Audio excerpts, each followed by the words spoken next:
حسین سمدانی۔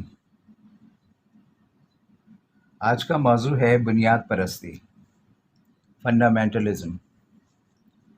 بنیاد پرستی کیا ہے؟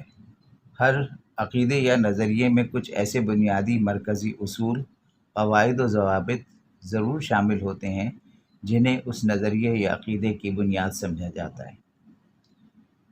کسی بھی عقیدہ نظریہ سے متفق ہونے، منسلک ہونے کی بنیاد اسی اعتبار اور اتفاق پر ہوتی ہے کہ آپ اس عقیدے یا نظریے کے کم از کم بنیادی نکات سے ضرور متفق ہوں۔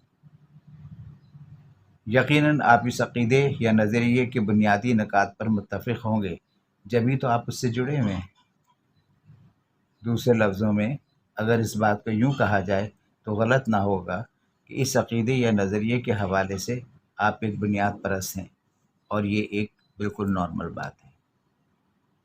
اس سلسلے میں کچھ مثالیں دینا چاہوں گا۔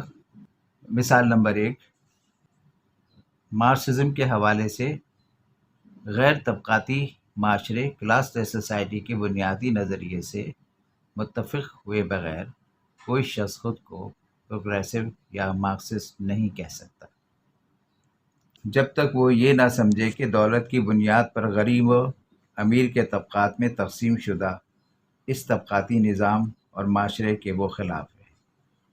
اصولی طور پر معاشرے میں اسے ترقی پسند سوچ رکھنے والے پروگریسو میں نہیں شمار کیا جا سکتا۔ مثال نمبر 2، عیسائیوں کے تثلیث یعنی ٹرینٹی کے بنیادی عقائد سے متفق ہوئے بغیر کوئی شخص عیسائی کرسچن نہیں کہلائے گا۔